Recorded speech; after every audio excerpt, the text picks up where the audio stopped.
ഈ ഷൈജു ആന്റണി 2015, 16, 17 കാലയളവിലാണല്ലോ ആ പ്രതിഭാസം എന്ന് പറഞ്ഞാൽ ലോകത്തെ ഏതെങ്കിലും ഇസ്ലാമിക രാഷ്ട്രങ്ങളുടെ പിന്തുണയില്ലാത്തൊരു ദുരൂഹ സംഘം ഇസ്ലാമിക രാഷ്ട്ര സംസ്ഥാപനം എന്ന ദുരൂഹ ലക്ഷ്യത്തോടു കൂടി ഏതോ മേഖലകളിലേക്ക് പോകുന്നു.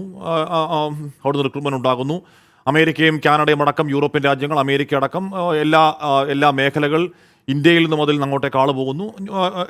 മൈന്യൂട്ടായ കുറച്ച് ആളുകൾ മാത്രം പോകുന്നു. ആഭ്യന്തര മന്ത്രാലയത്തിൻ്റെ കണക്ക് പ്രകാരം തന്നെ 2019 ആകുമ്പോഴേക്കും അതിനെക്കുറിച്ച് ഏതാണ്ട് പിന്നെ കേൾക്കാനേ ഇല്ല. ഇപ്പോൾ IS എന്ന ആ പ്രതിഭാസം എവിടെയെങ്കിലും ഉണ്ടോ? മറ്റേ ആ ബാഗ്ദാദി എന്ന് പറയുന്ന കക്ഷി തീർന്നതിന് ശേഷം അതിനെപ്പറ്റി കാര്യമായി കേൾക്കാനുമില്ല. ശ്രീ ഷൈജു ആന്റണി 2024 എത്തുമ്പോൾ പിന്നെയും IS റിക്രൂട്ട്മെൻറ്റ്, അതിലേക്ക് ആകൃഷ്ടരാകുന്ന കേരളത്തിലെ മുസ്ലിങ്ങൾ തുടങ്ങിയ ജയരാജൻ്റെ ആശങ്ക, അത് ശരിയായ ആശങ്കയാണോ, അസ്ഥാനത്തെ ആശങ്കയാണോ, നിഷ്കളങ്കമായ ആശങ്കയാണോ ഷൈജു ആന്റണി? ഒന്ന് ഹാഷ്മി, എനിക്കിത് വളരെ നിഷ്കളങ്കമായ ഒരു ആശങ്കയായി തോന്നുന്നില്ല. എല്ലാ സമയത്തും ചില പൊളിറ്റിക്കൽ നേട്ടങ്ങൾക്ക് വേണ്ടി ഓരോ സമയത്തും ഉപയോഗിച്ചിട്ടുള്ള ഒരു ആയുധമാണിത്. ഇത് പലവട്ടം ഉപയോഗിച്ചിട്ടുണ്ട്, നമ്മളെല്ലാം കണ്ടിട്ടുണ്ട്. അത് ചില പ്രത്യേക സാഹചര്യങ്ങളിൽ ചില പ്രത്യേക ആളുകൾക്ക് ശ്രദ്ധ കിട്ടാൻ വേണ്ടി വളരെ ബോധപൂർവം ചെയ്തിട്ടുള്ളതാണ്. ഇതിനു മുമ്പും ചെയ്തിട്ടുള്ളതാണ്. നമ്മുടെ മുമ്പിലുള്ള കണക്കുകൾ അനുസരിച്ച്, ഈ കണക്കുകളെ കുറിച്ചൊക്കെ നമ്മൾ ഇഷ്ടംപോലെ പലവട്ടം നമ്മൾ ചർച്ച ചെയ്തിട്ടുള്ളതാണ്. നമ്മുടെ മുമ്പിലുള്ള കണക്കുകൾ അനുസരിച്ച് ലോകത്ത് IS പോയിട്ടുള്ള രാജ്യങ്ങളുടെ പെർസെൻറ്റേജ് എടുത്ത് വെച്ച് നോക്കിയാൽ ഇന്ത്യയിൽ വളരെ കുറവാണ്. എന്നാൽ ഇന്ത്യയിലെ പെർസെൻറ്റേജ് എടുത്ത് നോക്കിയാൽ അത് കേരളത്തിലാണ് കൂടുതൽ. അപ്പോൾ അതുകൊണ്ട് കേരളത്തിൽ അതിനൊരു പ്രസക്തിയുണ്ട് എന്ന മട്ടിലായിരിക്കാം. പക്ഷെ ഇവിടുത്തെ ഒരു പ്രശ്നം എന്താണെന്നറിയാമോ? ആരെല്ലാം ഈ വിഷയം ഉന്നയിക്കുന്ന ആളുകൾക്ക് ഇതിനെക്കുറിച്ച് ഒരു ആധികാരികമായ ഒരു പഠനം വേണ്ട. ഇനി ഇത് കേൾക്കുന്ന ആളുകൾക്കും ഇതിനെക്കുറിച്ചൊരു ആധികാരികമായ പഠനം ആവശ്യമില്ല. അതൊന്നും ആധികാരികമായി പഠിക്കാതെ, കൃത്യമായ രേഖകളില്ലാതെ, ഓരോ സമയത്തും ഇത് എന്നു മുതൽ തുടങ്ങിയതാണ്, എത്ര വർഷങ്ങളായി. ഇപ്പോൾ ISISനെ കുറിച്ച് അധികം കേൾക്കാൻ പോലും ഇല്ലാത്ത ഒരു കാലത്ത് വേറെ അനേകം ഇസ്ലാം തീവ്രവാദ സംഘടനകളുള്ള സമയത്ത് ഇപ്പോഴും നമ്മൾ അതിനെക്കുറിച്ച് തന്നെ പറഞ്ഞുകൊണ്ടിരിക്കുകയാണെന്ന് ഓർക്കണം. അപ്പോൾ അത് പറയുകയും അത് പറഞ്ഞതിൻ്റെ തൊട്ടു പിന്നാലെ ഒബ്സർവറും ദീപികയും, ഈ രണ്ടും നമ്മൾ വളരെ കാര്യമായി ശ്രദ്ധിക്കണം. അവർ രണ്ടുപേരും ഇതൊരു കമൻ്റായിട്ട് എടുക്കുന്നു. ഇതങ്ങനെ വെറുതെ എടുക്കുന്നതല്ല. ഇപ്പം ദീപികയുടെ മുഖപത്രത്തിലെ ഒരു വാചകം ഇങ്ങനെയാണ്. ആ വാചകം നമുക്ക് ഇങ്ങനെ വായിക്കാം. കാശ്മീർ മുതൽ കന്യാകുമാരി വരെ തീവ്രവാദം സാന്നിധ്യം അറിയിച്ചെങ്കിലും മതേതര പാർട്ടികൾ കണ്ണടച്ച് ഇരുട്ടാക്കി. ആരാണ് ഈ മതേതര പാർട്ടികൾ? ഇവർ പറഞ്ഞു വരുന്നത് മുഴുവൻ വായിച്ചാൽ BJP ഒരു മതേതര പാർട്ടി അല്ല എന്നവർ സ്ഥാപിക്കുകയാണ്. മതേതര പാർട്ടികൾ കണ്ണടച്ച് ഇരുട്ടാക്കി. ഇസ്ലാമോഫോബിയ എന്ന വാക്ക് പൂർണ്ണമായും തള്ളിക്കളയാനാവില്ല.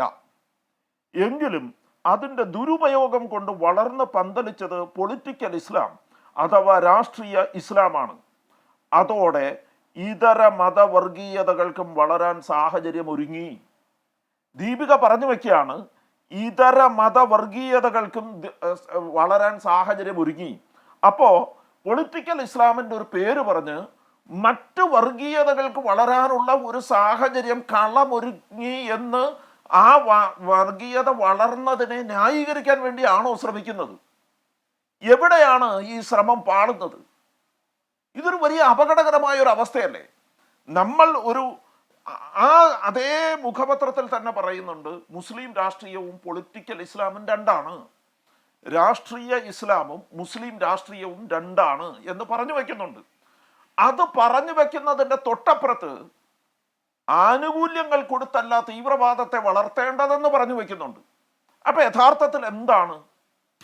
ഷൈജു ആന്റണി, ഏറ്റവും ഒടുവിൽ വരുമ്പോൾ ജയരാജൻ ഈ പറഞ്ഞ ദീപിക മുഖപ്രസംഗത്തെ പരോക്ഷമായി തള്ളിപ്പറയുന്നുണ്ട്. എന്ന് പറഞ്ഞാൽ ആഗോളാവസ്ഥയിൽ ഈ പറയുന്ന രാഷ്ട്രീയ ഇസ്ലാം അല്ല ഭീഷണി, അത് സാമ്രാജ്യത്വമാണ് എന്നൊക്കെ പറഞ്ഞ് തള്ളിപ്പറയുന്നുണ്ട്. പക്ഷേ ദ ഓർഗനൈസർ എന്ന് പറയുന്ന RSSന്റെ മുഖപത്രം എഴുതുന്നത് CPM Jayarajan acknowledges growing IS influence in the state, mentions rise of Jamaat-e Islami. Deepika മുഖപ്രസംഗം അത് എഴുതുന്നു, സംഘപരിവാര ഗ്രൂപ്പുകൾ അത് ഏറ്റുപിടിക്കുന്നു. ഇങ്ങനെ ഈ സമയത്ത് ഇത് പറഞ്ഞാൽ, ഈ സമയത്ത് ഇതൊരു ഭീകര പ്രശ്നമായി അവതരിപ്പിച്ചാൽ RSS ഏറ്റുപിടിക്കുക എന്നറിയാത്തവണ്ണം രാഷ്ട്രീയ ബോധ്യമില്ലാത്ത ആളല്ലല്ലോ PJ.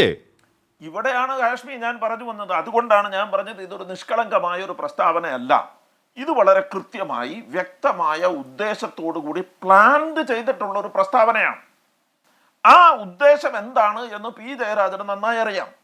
അല്ലെങ്കിൽ ഇത് സർക്കാർ പറയട്ടെ, ഇങ്ങനെയാണ് ഈ പി ജയരാജൻ പറഞ്ഞതല്ല ശരിയാണ്, ഇതാണ് ഇതിന്റെ കണക്കുകൾ.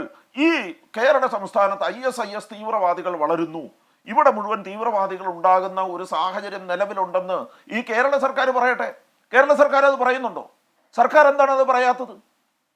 സർക്കാരിന്റെ ഭാഗമായിട്ടുള്ള ആളുകൾ ഇവിടെ വന്ന് ഇങ്ങനെ ഓരോരോ കാര്യങ്ങൾ പറയുമ്പോൾ അതിന് കൃത്യമായ ഒരു അജണ്ടയുണ്ട്. ആ അജണ്ട ഇത് RSSനെയോ BJPയോ സഹായിക്കലാണ്. ഈ മുഖപത്രത്തിൽ മുഴുവനും ഒളിഞ്ഞും തെളിഞ്ഞുമുള്ളത് RSSനെ സഹായിക്കുന്ന കാര്യങ്ങളാണ്, BJPയെ സഹായിക്കുന്ന കാര്യങ്ങളാണ്. ഇതര മതവർഗീയ വാദം ഉയർന്നു വരുന്നു എന്ന് പറയുമ്പോൾ ഏതാണ് ഈ ഇതര മതവർഗീയവാദം എന്നവർ പറയുന്നില്ല.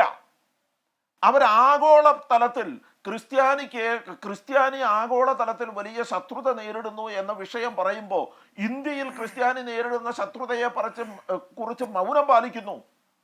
എന്തിനു മൗനം പാലിക്കുന്നു? എന്തുകൊണ്ട് മൗനം പാലിക്കുന്നു? അതുകൂടി ചേർത്ത് വായിക്കണ്ടേ? അപ്പൊ ഇത് നിഷ്പക്ഷമായൊരു വിലയിരുത്തലല്ല, ഇത് നിഷ്കളങ്കമായൊരു വിലയിരുത്തലല്ല. കൃത്യമായ രാഷ്ട്രീയ ലക്ഷ്യത്തോടു കൂടി, രാഷ്ട്രീയ ഉദ്ദേശത്തോടു കൂടി കൃത്യമായി കൊള്ളേണ്ടടുത്ത് കൊള്ളാനും തങ്ങളുടെ നിലപാടുകൾ പറഞ്ഞ് എത്തിച്ചേരേണ്ടടുത്ത് എത്തിച്ചേരാനുമുള്ള ചില ശ്രമങ്ങളുടെ ഭാഗമാണ് എന്ന് ഇത് കേൾക്കുന്നവർ സംശയിച്ചാൽ അവരെ പഠിക്കാൻ കഴിയില്ല.